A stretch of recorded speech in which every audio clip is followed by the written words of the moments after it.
नमस्कार. प्रादेशिक हवामान केंद्र नागपूरमध्ये आपलं स्वागत आहे. विदर्भासाठी दैनिक हवामान माहिती. सुरुवातीला सिनॅप्टिक माहिती बघू.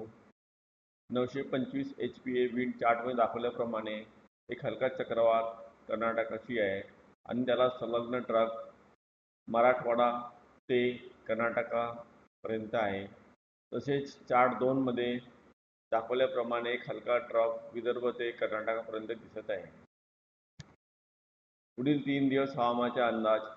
पहिल्या दिवशी 11 मेला विदर्भामध्ये वाशिम, यवतमाळ आणि वर्धा जिल्ह्यात तुरळक ठिकाणी हलका ते मध्यम स्वरूपाचा पाऊस पडायची शक्यता आहे. तसेच बुलढाणा, अकोला, अमरावती, नागपूर, भंडारा, गोंदिया, चंद्रपूर आणि गडचिरोली जिल्ह्यात विरळ ठिकाणी हलका ते मध्यम स्वरूपाचा पाऊस पडायची शक्यता आहे.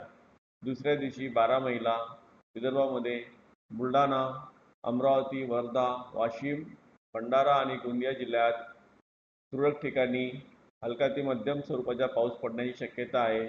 तसेच अकोला, नागपूर, यवतमाळ, चंद्रपूर आणि गडचिरोली जिल्ह्यात विरळ ठिकाणी हलका ते मध्यम स्वरूपाचा पाऊस पडण्याची शक्यता आहे. तिसऱ्या दिवशी 13 मेला विदर्भामध्ये वाशिम, वर्धा, भंडारा आणि गोंदिया जिल्ह्यात तुरळक ठिकाणी हलका ते मध्यम स्वरूपाचा पाऊस पडण्याची शक्यता आहे.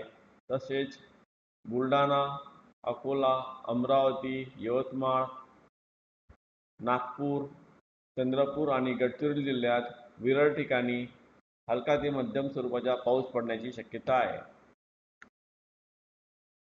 पुढील 3 दिवस हवामानाचा इशारा. पहिल्या दिवशी 11 मेला विदर्भामध्ये सर्व जिल्ह्यांमध्ये विजांचा कडकडाट आणि सोसाट्याचा वारा 30 ते 40 किंवा 40 ते 50 किलोमीटर प्रति तास वाहण्याची शक्यता आहे. दुसऱ्या दिवशी 12 मेला विदर्भामध्ये बुलढाणा, अकोला, अमरावती, नागपूर आणि वाशिम जिल्ह्यात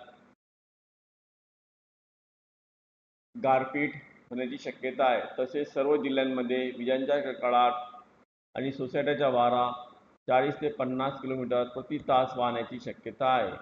तिसऱ्या दिवशी 13 मेला विदर्भामध्ये अमरावती, वर्धा, नागपूर, यवतमाळ आणि वाशिम जिल्ह्यात गारपीट होण्याची शक्यता आहे. तसेच सर्व जिल्ह्यांमध्ये विजांचा कडकडाट आणि सोसाट्याचा वारा 40 ते 50 किलोमीटर प्रति तास वाहण्याची शक्यता आहे.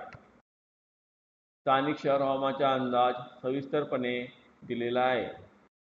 कमाल तापमान. पुढील 5 दिवसात कमाल तापमानात फारसा मोठा बदल होणार नाही. हवामान माहितीसाठी इंस्टाग्राम, ट्विटर, फेसबुक किंवा यूट्यूबवर हवामान माहिती बघू शकता. धन्यवाद.